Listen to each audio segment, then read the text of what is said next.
Assalamualaikum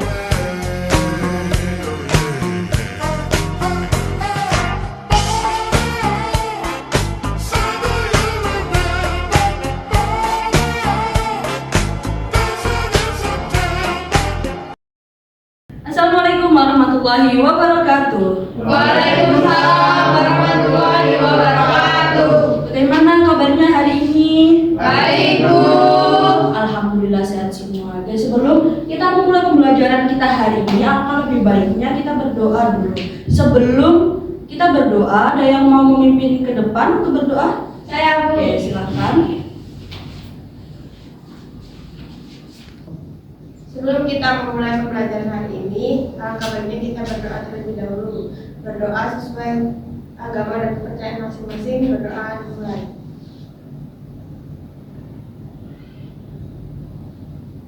Berdoa selesai. Terima kasih Mbak Aliza. Oke, setelah kita berdoa, selanjutnya sebelum masuk ke pembelajaran, Ibu mau melihat daftar hadir kalian. Hari ini masuk semua atau ada yang izin? Masuk semua. Alhamdulillah, berarti keadaannya sehat semua, tidak berhalangan suatu apapun. Oke, hari ini kita akan belajar mengenai Pancasila sebagai ideologi negara. Ada yang sudah pernah membaca tentang materi ini?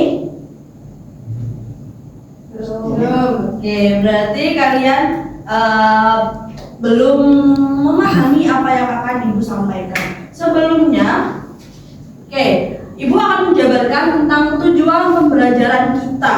Yang pertama, menjelaskan kedudukan Pancasila sebagai ideologi. Yang kedua, membandingkan Pancasila dengan ideologi lain. Yang ketiga, menganalisis tantangan ideologi di era global. Yang keempat, mempraktikkan nilai-nilai Pancasila dalam kehidupan sehari-hari. Oke, sekarang Ibu mau bertanya ke kalian. Kalian pernah nggak mendengar kata ideologi? Apa yang kalian pikirkan tentang ideologi? Karena walaupun kalian belum memahami tentang ideologi negara, ideologi Pancasila sebagai ideologi negara, tapi kan setidaknya kalian pernah mendengar ya. Ideologi itu apa sih? Ada yang tahu? Oke, Mas Rona. Kurang lebih ideologi itu dasar hidup suatu negara. Ya, dari pertanyaan ini yang tadi sudah dijawab sama Mas Rona, jadi ideologi adalah sebuah pemikiran atau landasan suatu negara yang bisa menjadi perisai. Perisai untuk apa, Bu? Perisai agar negara tersebut itu lebih kuat, secara pemikiran juga lebih matang, agar tidak gampang terkena hoax, terkena berita bohong. Oke, selanjutnya tentang pengertian dan ciri dari ideologi. Ada yang mau membantu Ibu untuk membacakan? Oke, silakan Mbak Bea. Pengertian ideologi adalah berasal dari bahasa Yunani, ideos atau ide dan logos, yaitu pengetahuan.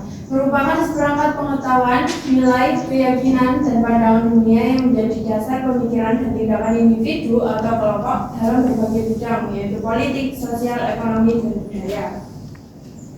Oke, benar.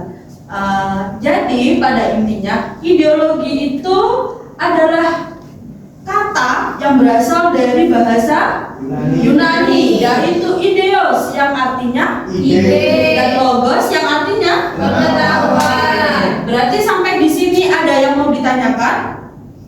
Tidak. Oke, Ibu rasa sudah jelas ya?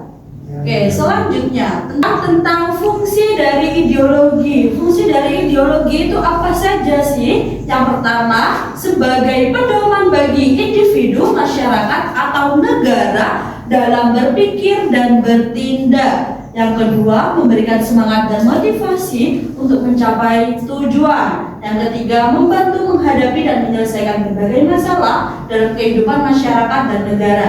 Jadi ideologi itu fungsinya sangat banyak ya, anak-anak, sangat kompleks sekali. Tapi agar lebih mudah dipahami oleh anak-anak, maka Ibu menjabarkannya hanya dalam 3 tujuan yang utama. Yang pertama apa? Sebagai pedoman individu atau masyarakat. Yang kedua, sebagai bentuk memberikan semangat dan motivasi untuk untuk mencapai Tujuan. Karena suatu negara itu pasti memiliki tujuan yang sama. Yang terakhir, membantu menghadapi dan menyelesaikan berbagai masalah dalam kehidupan masyarakat dan negara. Kenapa sih kok bisa membantu menghadapi dan menyelesaikan?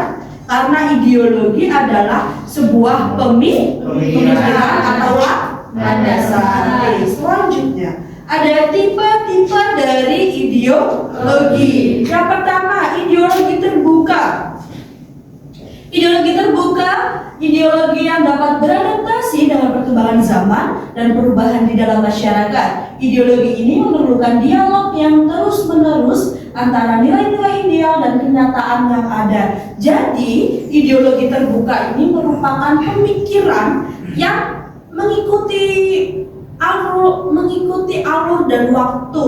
Karena apa? Di sini sudah dijelaskan dapat beradaptasi dengan perkembangan zaman. Jadi pemikiran terbuka ini pemikiran orang zaman dahulu.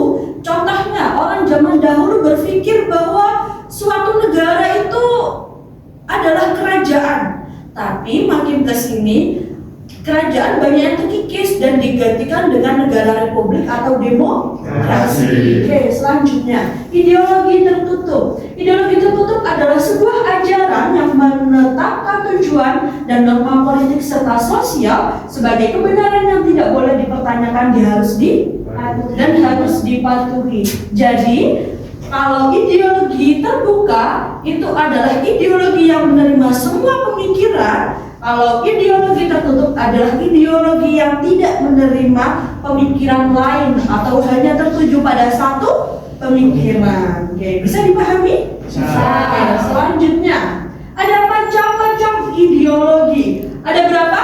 Ada 6. Yang pertama, ideologi kapitalisme. Ideologi kapitalisme merupakan kebebasan individu untuk punya usaha dan mencari keuntungan sendiri. Contohnya, buka toko dan bisnis sendiri, itu merupakan ideologi dari kapitalisme. Yang kedua ada ideologi sosialisme. Apa sih Bu ideologi sosialisme itu? Jadi ideologi sosialisme merupakan ideologi yang mengutamakan kesejahteraan bersama dan negara juga ikut membantu agar lebih merata. Contohnya bantuan pendidikan dan layanan kesehatan gratis. Kalau di Indonesia itu contohnya untuk bantuan pendidikan ini ada KIP kuliah, ada beasiswa dari Kemendikbudristek, dan untuk layanan kesehatan gratis ini ada apa teman-teman? Ada BPJS. Oke, pintar-pintar sekali kalian. Oke, yang ketiga ada ideologi liberalisme, yaitu ideologi yang menekankan kebebasan individu dan hak asasi manusia. Contohnya dalam berpendapat, beragama, dan lain sebagainya. Kalau di Indonesia nih, Ibu mau nanya, untuk kebebasan berpendapat dan juga beragama ini termasuk dikekang atau tidak?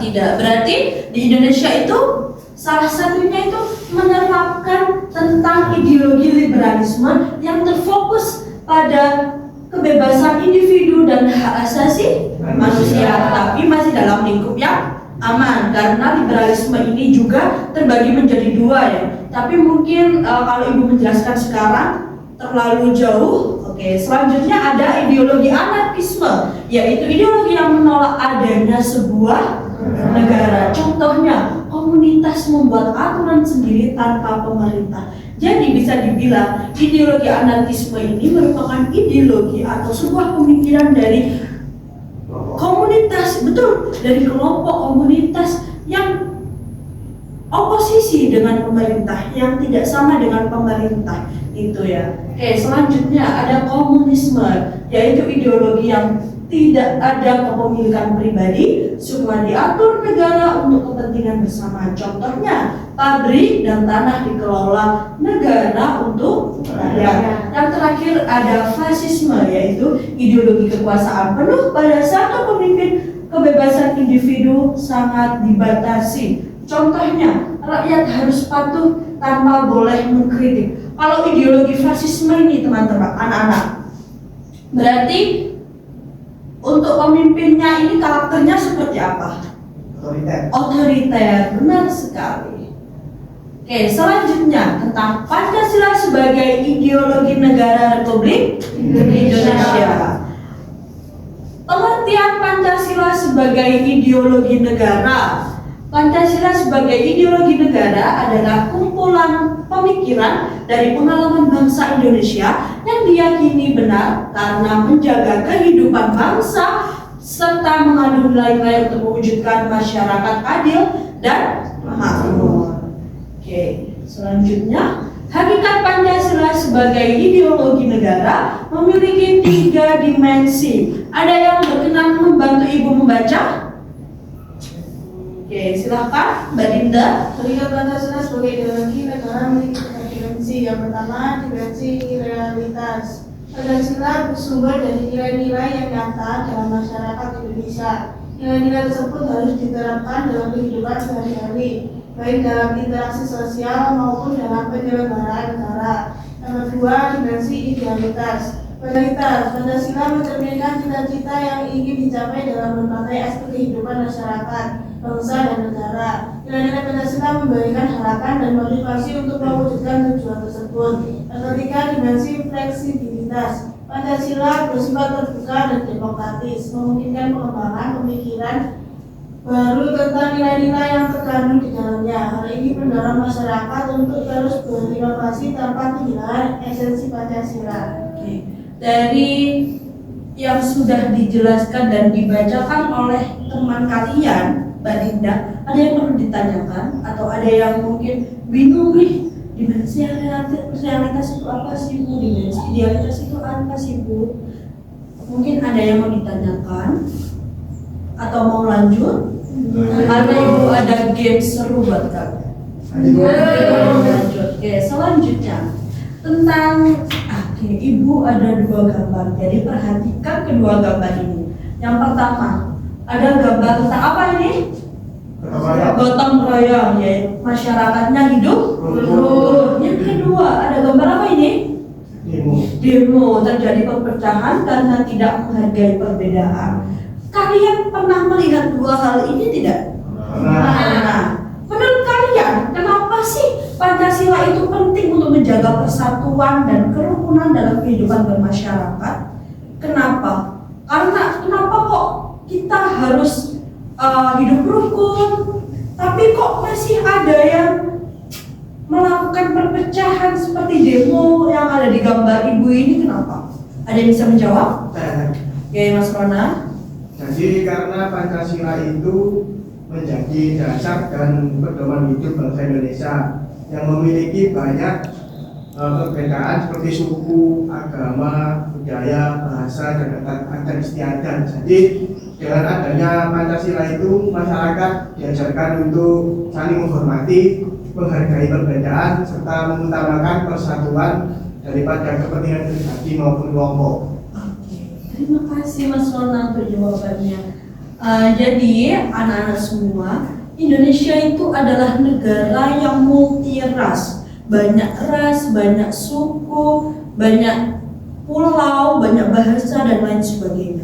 Makanya untuk perpecahan ini sangat besar persentasenya, sangat besar kemungkinan terjadi perpecahan di Indonesia. Makanya kenapa ideologi Pancasila itu sangat penting untuk menjaga persatuan dan juga kerukunan dalam kehidupan bermasyarakat. Oke, ini ada diskusi kelompok untuk soal yang pertama, yaitu mengamati permasalahan melalui pandu visual.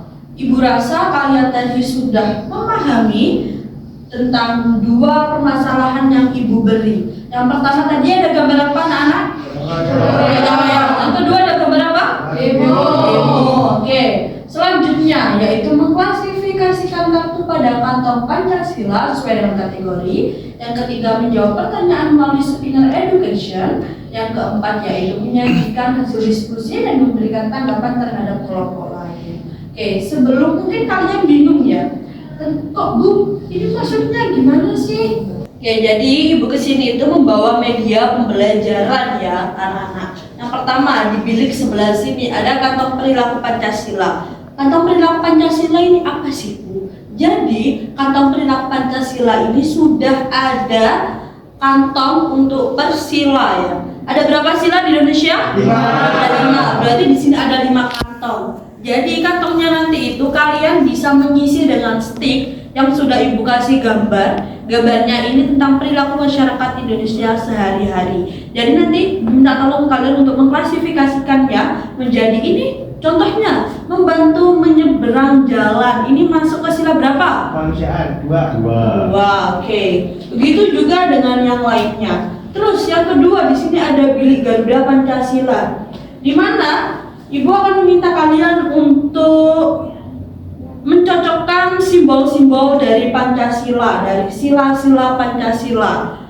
Kalian sudah mengerti tentang simbolnya? Sudah. Oke, contohnya Ibu bertanya, simbol beringin ini simbol sila keberapa? 3. Oke, benar.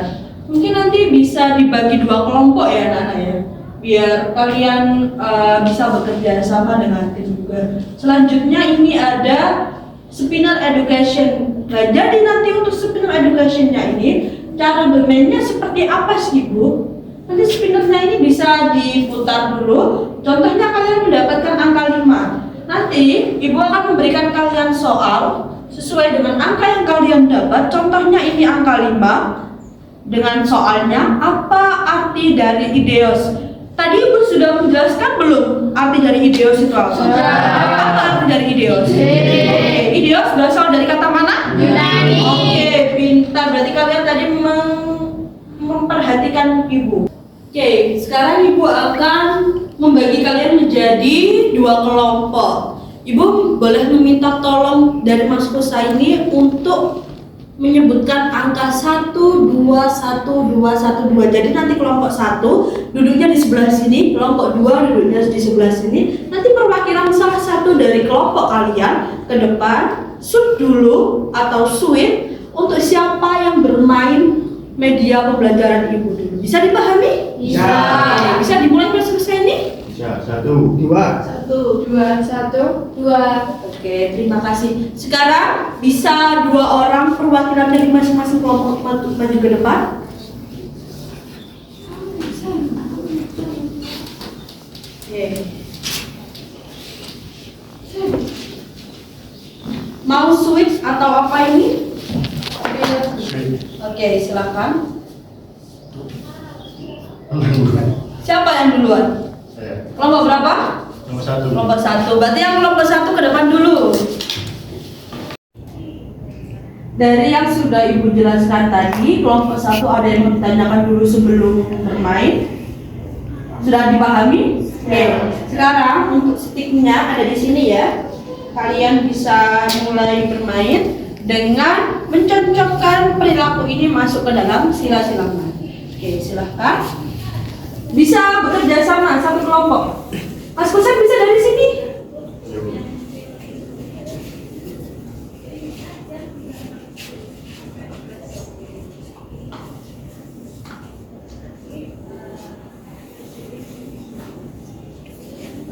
Oke, teman-teman dilihat dari kelompok 1 sudah menjawab untuk bilik 1 dan juga bilik 2. Sekarang waktunya yang bilik 3. Ibu mau putar spinnernya ya. Siap menjawab soalnya? Siap. Oke. Nomor berapa? 7. Nomor 7. Ibu mau lihat dulu nomor 7 yang mana? Oke. Nomor 7. Pertanyaannya. Ideologi negara Indonesia adalah Pancasila. Pancasila. Oke, tepuk tangan semuanya. Oke, sekarang Ibu mau lihat. Untuk bilik kedua, teman-teman anak-anak bisa lihat semuanya. Ini sudah benar apa belum ini? Yang pertama, lambang Pancasila adalah sila pertama apa? Sila pertama? Tuhan Tuhan Yang Maha Esa. Lambangnya apa? Bintang. Bintang. Oke. Sekarang Ibu mau cek di sila kedua. Ini benar apa tidak ya? Memberi bantuan kepada yang membutuhkan. Lalu membantu menyeberang jalan, menolong teman yang jatuh. Berarti yang sudah disebutkan ini merupakan implementasi dari sila kedua, yaitu sila kemanusiaan. Yang adil dan beradab. Sekarang beri aplaus untuk kelompok. Terima kasih kelompok 1. Sekarang untuk kelompok 2. Oke, sekarang waktunya kelompok 2 untuk bermain games. Tadi seperti yang sudah dilakukan oleh kelompok 1, sudah bisa dipahami aturan bermainnya? Sudah. Kalian bisa mengerjakan di bilik 1 dan bilik 2. Untuk bilik 3 nanti ibu akan membantu untuk semuanya. Silahkan.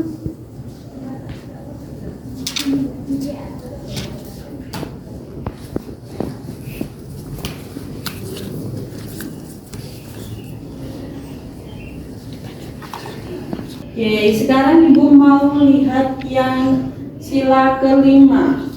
Implementasinya yang disebutkan oleh kelompok 2. Yang pertama ada memberi bantuan kepada yang membutuhkan. Lalu pembagian sembako untuk masyarakat. Yang terakhir ada anak-anak antri tertib di kantin. Ini semuanya benar atau salah untuk sila kelima? Nah, Benar. Kelompok 1? Benar. Benar. Oke, sila kelima apa, Mbak Dinda?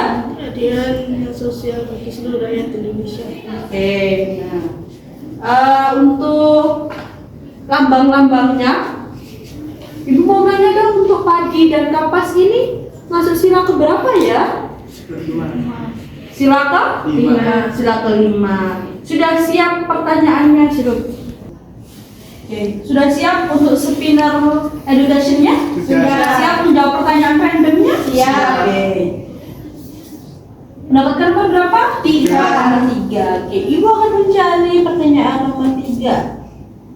Oke, ini pertanyaannya. Ideologi yang dapat menyesuaikan zaman disebut ideologi Terbuka. Ideologi terbuka. Jawabannya benar atau salah? Kelompok Benar. 1. Benar. Benar. Oke, beri aplaus dulu untuk kelompok 2. Terima kasih.